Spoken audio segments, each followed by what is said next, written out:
நீங்கள் எந்த சூழ்நிலை இருந்தாலும் இதை மறந்துடாதீங்க. அதாவது இன்னைக்குள்ள ஒரு நிமிஷம் நாளைக்கு மெமரி ஆயிரும். ஸோ அதனால் வாழ்க்கையில் நீங்கள் என்ன செய்யணும்னு ஆசைப்படுறீங்களோ அதை நீங்கள் ஒரு சின்ன ஸ்டெப்பாக இருந்தாலும் அதை செஞ்சுருங்க. ஏன்னா நீங்கள் போடுற சின்ன ஸ்டெப்பு நாளைக்கு உங்கள் ஃப்யூச்சரில் ரொம்ப ஹாப்பினஸ்ஸும் மன நிம்மதியும் கொடுக்கும்.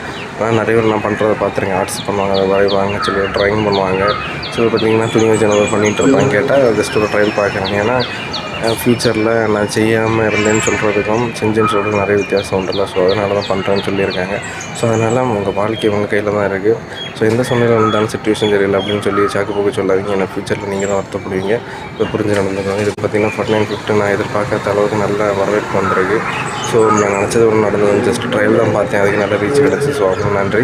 49/50 தெரியாதவங்க பார்த்திங்கன்னா வெப்சைட் லிங்க் கொடுத்தாங்க, கிளிக் பண்ணிங்கன்னா வெப்சைட்டுக்குள்ளே போங்க. ஜாயின் டெலிகிராம்ன்ற ஒரு வருஷத்துக்கு தேவையான ஒர்க் அவுட் எப்படிலாம் பண்ணணும் அதில் இருக்கிறதில்ல. அடுத்த டெலிகிராம் சேனல் இது இல்லாதவங்க, ஆப் இல்லாதவங்க ட்ரைவ் லிங்க் அதை பார்த்து தெரிஞ்சுக்குவாங்க. கிட்ட புக்கு நல்ல ஸ்மார்ட் ஸ்டடி டிப்ஸ் எல்லாமே தேவைப்படும். செக் பண்ணி பார்த்தாங்க. ஸோ உங்கள் வரவேற்புக்கு ரொம்ப நன்றி. தேங்க்ஸ் ஃபார் வாட்சிங்.